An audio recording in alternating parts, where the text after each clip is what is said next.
Good morning, good morning, good morning, good morning, everybody. Praise the Lord. And good morning. Welcome back to another Good Morning Grief Devotion. It's Shabbat. Pastor Corey Allen Duncan Sr. Super duper excited to have this wonderful opportunity to lead you today in a very special way in yet another Good Morning Grief Devotion. Hey, this is the daily grief devotion that is strategically designed to help you to navigate through your grief one day at a time. What is grief? I'm so glad you asked. Grief, my brothers and sisters, it is the natural, normal, and necessary response to loss, change, and transition that results in the expressions of feelings and emotions. Grief is what you feel on the inside. Mourning is what you reveal on the outside. Therefore, we don't suppress it, but we express it. We don't ignore it, but we explore it. We don't conceal it, but we reveal it. We don't lock it up, but we let it out. And that's why we shout good morning, because mourning is a good thing. I'm grateful and thankful to have this wonderful opportunity to lead you in yet another grief devotion. This is our second year of doing a grief devotion every single day. I'm talking about 365 days. For last year, we missed one day. But every single day, today is day 95. We meet at 8 a.m. Eastern Standard Time just to bring you a quick 10, maybe 15 minute grief devotion to help you to navigate through your loss, change, and transition. Our primary focus is death, but again, if you understand the definition of grief, grief is the natural, normal, and necessary response that results in the expressions of feelings and emotions. Grief is what you feel on the inside. It deals with loss, change, and transition. So any loss, change, and transition that you navigate through, that you go through, that you deal with, there is a high probability that you will grieve that loss, change, and transition. You will feel something about that loss, change, and transition. So we want you to feel it. Then we want you to reveal it. That's mourning, right? We want you to feel it, then reveal it so you can ultimately heal it. Amen. And we're super duper excited about this wonderful opportunity to lead you today in a very special way in our grief devotion. Make sure you like, share, tag somebody in this post. If it's a blessing to you, I promise you it's going to be a blessing to them. Without further ado, y'all, let's prepare our hearts and our minds to dive into our grief devotion on today. As I said, today is day 95, and today's subject is I don't rely on alcohol or drugs to dull my pain. I don't rely on alcohol or drugs to dull my pain. For many people, it's tempting to avoid or mask the pain of grief with drugs, with alcohol and drugs. For many people, it's tempting to avoid or mask the pain of grief with alcohol and drugs. I've been at the hospital the last couple of weeks. People have been having surgeries and all of these things. And yeah, when I'm back in a room with the people before they go back in surgery, they always bring in an anesthesiologist. And the anesthesiologist begins to talk about the anesthetic and make sure everything is straight and that, they're not allergic or they can take it or whatever. And they explain the procedure and all these things. And one thing that they do is they bring them in. They're going to put you to sleep, right, when you have this surgical procedure, because it would be painful if they did not. It would be a little painful if they did not put you in a position where you could receive some type of anesthesia, some type of anesthetic, some type of something that would numb the pain as you go through the procedure. Took my daughter to the dentist the other day. She had to get a filling, right? Before they begin to drill in that tooth, right? What did they do first? They first put some numbing cream on there.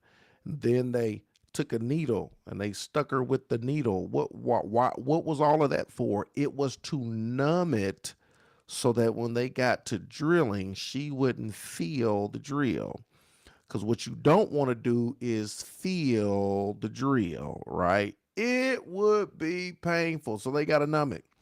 Yeah, if you can understand this about a dentist, if you can understand this about surgery, anesthetic, this, that, and the other, it would be is painful enough to go through the procedure. So they do something to numb it, right? They do something to numb the pain so that you don't have to feel it.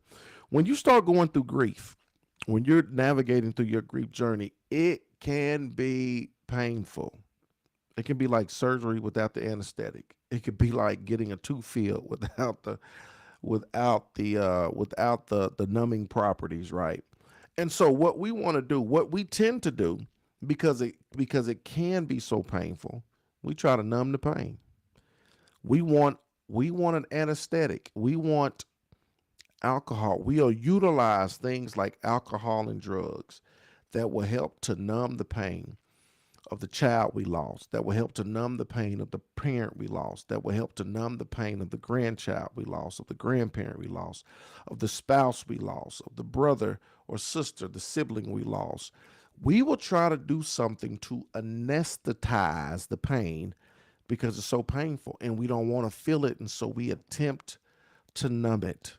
And when we attempt to numb it, we do so oftentimes, here it is, drugs and alcohol. We'll be tempted to avoid or mask the pain of grief with alcohol and drugs. And you got to ask yourself the question, if that's what you have done, if that's what you are doing, if that's what you plan to do, is that going to be instrumental or detrimental as you navigate through this season of grief? Because most times we numb it because we don't want to feel it. And everything that I've told you before, you got to feel it and reveal it in order to heal it. You hear what I said? You got to feel it and you got to reveal it in order to heal it, right? Feeling is your way to freedom, right? Feeling is your way to freedom. When you feel it and you reveal it, that's how you heal it. But if you constantly put yourself in a position where you're numbing it, if you constantly put yourself in a position where you're masking it, you will never get to the point to where you can deal with it, and it will forever continue to deal with you because you have not started the process. And for many people, you develop a new habit. You develop a codependency on drugs and alcohol. And let me let you in on a little secret. You can't even begin to start your grief journey until you overcome the addiction. If you're on here today and there's an addiction or there's a codependency, you can't even start the grief journey. You can't even start grief counseling or the process until you deal with that codependency, until you deal with that addiction, right? And so we try to mask it, we try to numb it because we don't want to feel it. Look, it's intense. It hurts. This is the worst pain that you'll ever go through in your life. Having to bury a loved one, having to deal with this type of loss, change, and transition. I'm not saying that the pain is not intense because I, all too well, I'm in this journey with you. I know how intense this pain can be. But the question becomes, is this the best way to deal with the pain that we're feeling? And you'll discover that the answer is absolutely not. For many people, it's tempting to avoid or mask the pain of grief with alcohol and drugs. This can lead to chemical dependence as well as unreconciled grief, which is a really harmful combination. As I said, your grief won't even be reconciled because you're masking it and you're not mourning it. Your grief won't even be reconciled because you're trying to numb it. You are ignoring it instead of exploring it. You are concealing it instead of revealing it. You're not dealing with it, right? You're suppressing it instead of addressing it and expressing it. So not only, here it is, not only does your grief become unreconciled, it's just sitting there waiting for you to deal with it because you haven't. But now you've developed, as the devotion says, a chemical dependence. It's a harmful combination. So you know what we're doing now? We are now compounding the problem. The original problem was I got to deal with this grief. Now you develop chemical dependence, right? Now you have unresolved, or not, now you have unreconciled grief on top of that because we're going about this thing the wrong way. And I want to help you. I don't know where you are in your journey. I don't know who I'm talking to. I don't know who may be in this position currently. But what Keith Sweat say? There's a right and a wrong way. He said to love somebody, but I'm gonna tell you, there's a right way and a wrong way to go about your grief journey. People will say there's no wrong way to grieve. I disagree with that. People say there's no wrong way to grieve. Y'all, there are instrumental ways and there are detrimental ways. So if it's detrimental, then the reality is it's wrong. It's not right. There's a right way to go about Processing your feelings. There's a right way to go about feeling, healing, and revealing. There's a right way to go about what you are dealing with and feeling on the inside, right? You got to know that. You got to understand that. This is very important. Check this out. If I use chemicals, I do so in careful moderation. If I'm having trouble with chemical abuse or dependence, guess what? I ask for help. I love how the devotion threw that in. It says, if I use chemicals, I do so with careful moderation. You could talk about drinking all day long. Is it wrong? This, that, and the other. Anything that you develop a codependency of, right, is wrong. Is detrimental to you. Um, anything in moderation is cool. But the question is, do you control it or does it control you? Some people drink, they drink casually. Some people drink, they drink copingly, right? Are you drinking to be casual? Or are you drinking to cope, right? You got to distinguish between the two. You got to know the difference. You cannot fool yourself, right? You cannot fool yourself into thinking that was the problem with Eddie Kane. Y'all remember Eddie Kane? What? Just because what? Because I have two, what? One, maybe two drinks. Does that mean I'm an alcoholic? Right? He didn't realize this is not that casual went out the door a long time ago. Brother, you have a codependency that cost you your career. Man, y'all the five heartbeats. Y'all supposed to be singing and making mute, doing a doggone thing.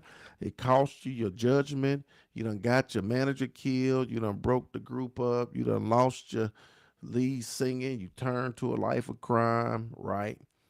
Because you developed this chemical codependency. So you got to know where you are in your journey. You got to know that you can't mask it or use chemicals to navigate through it. If I use chemicals, I do so in careful moderation. And if I'm having trouble with chemical abuse or dependence, guess what? I'm going to ask for help. If you're having trouble with chemical abuse or codependence, ask for help. Reach out and ask for help. There's nothing wrong with it, right? It's okay not to be okay. There's nothing wrong with getting help for whatever you may be going through. Instead of avoiding my pain, I encounter it authentically in doses. Y'all hear that? I'm not going to avoid the pain. I know it's painful. I don't want to mask it. I don't want to numb it. I don't want to avoid it. And so what am I going to do? I'm going to encounter it, but I love what this says. This says in doses, right? Then when I need a break, I take a break. I take a break from my grief in healthy ways. This is so important. This is one of the grief models that I've been studying as it relates to grief, and it's one that oscillates like a fan. You know them fans that go back and forth. There's a model that deals with grief where I encounter the pain, I encounter the grief, I deal with it, but then I oscillate to the other end of pulling back from it. I need a break because it can be painful. And I love the model. I think it's so powerful because there is a time to deal with it, to talk about it, to feel that pain, to reveal all of that stuff. That's not a constant 24/7. Then I got to pull back because it's too intense. So doing the work in that particular fashion will help you to navigate through the process. I love it. Let's see it again. If indeed I use chemicals, I do so careful moderation. If I'm having trouble with chemical abuse or dependence, I ask for help. Instead of avoiding my pain, I encounter it authentically. I want you to encounter what you feel authentically in doses. When I need a break, I take a break from my grief in healthy ways. Look at the final thought, y'all. The pain of grief is warning signal to not avoid my grief. The pain of grief is a warning signal not to not avoid my grief, but instead allow myself to experience it. The pain you feel is a warning signal to not avoid your grief. And instead of avoiding your grief, right, allow yourself to experience it.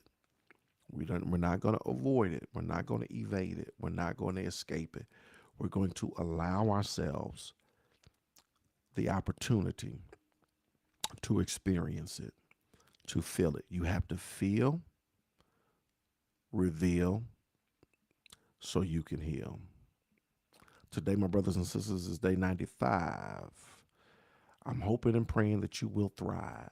We're talking about I don't rely on alcohol or drugs to dull my pain. Ooh, thank you for joining us today. Talk to me if you got questions, comments. I'm here for them all. Hey, to Misty Baker, I'm so glad that you were able to make it over here on today. She was with us on our 7 a.m. devotion and jumped over here. I told her about our grief devotion. She talked about her son. Yes, talking about me on live. I'm trying to understand and I'm listening. I'm so glad. I'm so glad you're here trying to understand. Listen, and look, we are here every single day at 8 a.m. We have a passion and just a dedication as it relates to grief. And so as you deal with grief, y'all remember this deals with any loss, change, and transition. So anything that you're dealing with and going through, you want to put yourself in a position to where you are not numbing or dulling the pain, even for the anticipatory grief, for things that you are going through and dealing with. You want to deal with it in a healthy manner. Um, Questions, comments, y'all holler at me. Any questions or comments? Yep. Feel, reveal, that's how you heal. Feel, reveal, that's how you heal. Feel, reveal, that's how you heal. I love it. Questions, comments that anybody may have. Questions, comments, questions, comments. We're here every single day, y'all. This is our second year. This is our second year. We have a passion for grief. I'm doing my doctoral work in grief, um, helping people to reconstruct their faith after a faith quake, after life happens, something happens that can shake up your faith. How do we, uh, um, through grief, how do we get back to that place where God desires for us to be? Um, I'm here for it all. So no questions, Pastor Duncan. I'm here first day. Thank you so much, Jennifer Nifley. Thank you for joining us, Jennifer Nifley. I'm glad that you're here. Thank you so very much. First day. As I said, thank you so very much. So as I said, y'all, we are here. This is our second year. If you want to go back on our YouTube channel, you can go back and you can watch every grief devotion we did last year. Y'all can binge watch it like Netflix, right? We did it 360. I keep saying 5 days. It was 364. I was in the emergency room one morning and didn't get to do it, but 364 days. Today is day 95 of 2024. So we are just passionate about helping people who are navigating through loss, change, and transition, right? We are passionate about bringing about awareness and education and even giving you some tips that are practical, portable, and applicable that will help you to navigate through your grief. So whatever loss that you've experienced, whether it's a physical death of a loved one or just situations and circumstances in life, we are here for each and every one of you.